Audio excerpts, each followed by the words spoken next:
All right, in part 2, now we're going to take a look at some gauges that have some issues.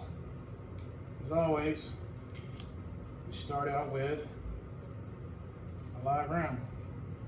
Verify that the gauge is zeroed up. Up first, 1.4646.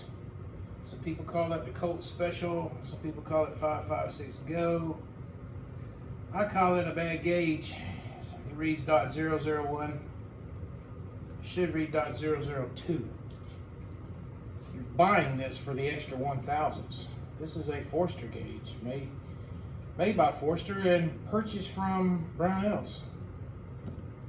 Next up, 1.4696. Should read .007. And it reads .006. Off by 1,000s. Next up is 2 gauges made by Ripcord Industries. These are really nice. Made out of stainless steel, got an ejector notch. They are not marked as to length, but they are marked go and no go. So let's drop the go in there and see what we get. In the go, we only get a 0.5 thousandths. That's even less than a 1.4636. That is not good.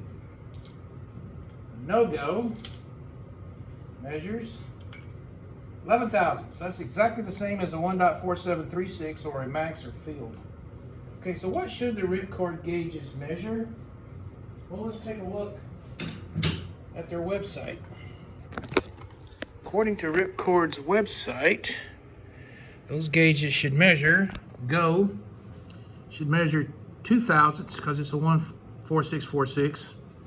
And the no-go should be 1.4676, which should measure 5 thousandths, but it's actually measuring 11.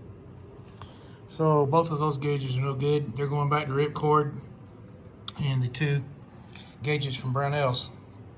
Now, if we look at our chart, there are 11 gauges. You can buy all 11 of these from PT&G, Pacific Tool and Gauge. The only problem there is those gauges are about $600 for the set, and it takes 3 months to get them. I did order a set.